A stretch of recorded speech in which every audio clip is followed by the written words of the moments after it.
Hello everyone! In this video, we are going to talk about WhatsApp Meta AI available countries. So, let's dive right in.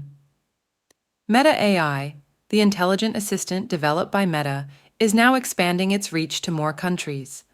Previously available only in the US, Meta AI is now accessible in English in several new countries, including Australia, Canada, Ghana, Jamaica, Malawi, New Zealand, Nigeria, Pakistan, Singapore, South Africa, Uganda, Zambia, and Zimbabwe.